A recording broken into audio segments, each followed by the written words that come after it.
Okay, so today I wanted to speak about how to unlock your personality. This is something that I only recently just learned, but I want to go into the breakdown of it. So, the first thing that you need to do is you need to reflect on yourself. You're the product of two types of people: the people in the past, maybe who you watched, or your friends and your family, and the people of the present. So, who are you surrounding yourself with today, in right now, in today's day and age? And this, most of the time, in both cases, it will be your parents. I think about 70% of your character is based on your parents, and if it isn't right now, and let's say you're an orphan or something, then it's probably going to be based off social media or whatever influences, whatever major influences that you have in your life, the people around you, because the people shape you more a lot of the time, more than social media will ever influence you.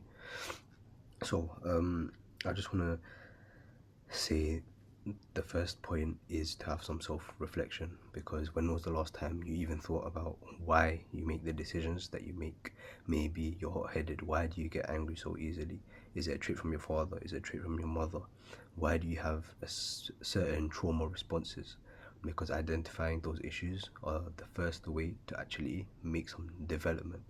um, so let's say you're a pushover and you're soft, and you get bullied very easily. You have to understand, I'm not putting the blame onto you, but at the same time, you need to reflect on your personality. Are you giving people an opening to bully you? Are you, because for me, I never used to go to the gym. I never got bullied in that way, but I can definitely see people getting bullied in that way, and I've seen it with my own eyes. So one suggestion is have a reflection on your own personality. Why do you make the choices that you make? Why do you act the way that you act? Because that's going to be the first step towards development.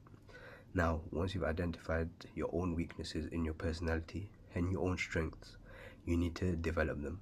So the weaknesses in your character, you need to think about, okay, I get angry very quickly. How do I stop that? There's a hadith from the Prophet ﷺ that says, if you're angry while you're standing up, you sit down. If you're still angry, then you lie down. So these are ways for a Muslim to actually improve their character. And even for a non-Muslim, I would suggest to do the same thing, because it puts you in a relaxed position. Everyone knows the most relaxing position is when you lie down and you fall asleep and you're knocked out. So that's what I would suggest. Reflect on your personality. How can you change your weaknesses?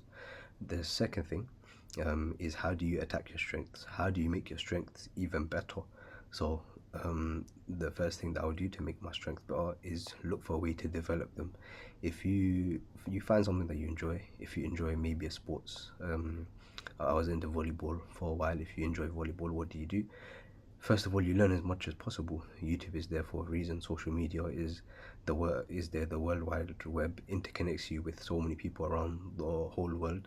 It's funny because when you go into TikTok and well, especially TikTok, it essentially, it kind of traps you to your own location, and it kind of region locks you. So if well, for me, I live in London. I basically only see London TikToks. So I think in that way, TikTok limits you a lot. And on Instagram, you don't really see anything to help your strengths. What I mean by, in terms of your strengths, it would be something that you're interested in. Now, how do you develop that? The main thing is probably watch a YouTube video. I think YouTube is the best universal um, tool to help you develop in your strengths and what you want to do. Second of all, once you watch those YouTube videos, get some books.